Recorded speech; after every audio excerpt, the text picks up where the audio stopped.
Hello friends, I am Dr. Shruti, consultant rheumatologist and clinical immunologist.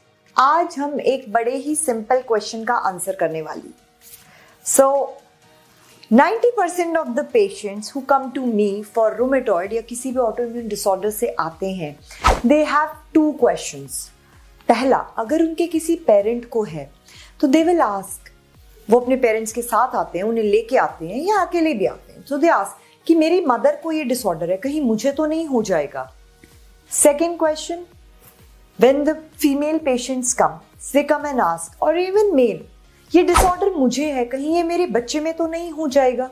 This thought haunts them day and night. ये हमेशा उनके दिमाग पे, उनके माइंडसेट पे एक नेगेटिव इम्पैक्ट डालता है. Now the answer is yes and no both.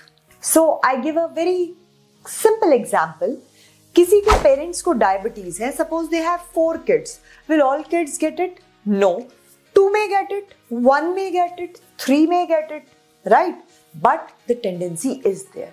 Same way कोई भी डॉक्टर आपको इस बारे में नहीं बता सकता है कि क्या ये हो पाएगा, बट एक नॉर्मल इंसान से जिसको ये ऑटोइम्यून डिसऑर्डर नहीं है, उससे आपकी टेंडेंसी हमेशा ज्यादा रहेगी ये जीन्स पास करने के लिए. बट जैसे बच्चा है, उसको जीन्स फादर और मदर दोनों से मिलते हैं. Which genes will predominate, what will be his habits, what not, future can not be predicted right now, right? So मुझे ऐसा लगता है, मैं सारी यंग पेशेंट्स को भी ये सलाह देना चाहती हूँ, please do not waste your time thinking about this. If you have a doubt, if you have any kind of symptom, do consult your rheumatologist. There are so many testing that we can do and actually kind of identify this, right?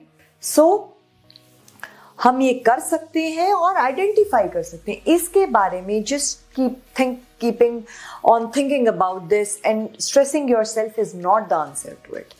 If I do an OPD out of 10, 9 patients and the attendants will have this query.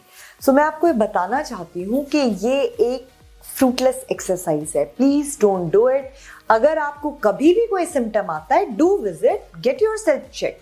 That's the best way to navigate this. Thank you.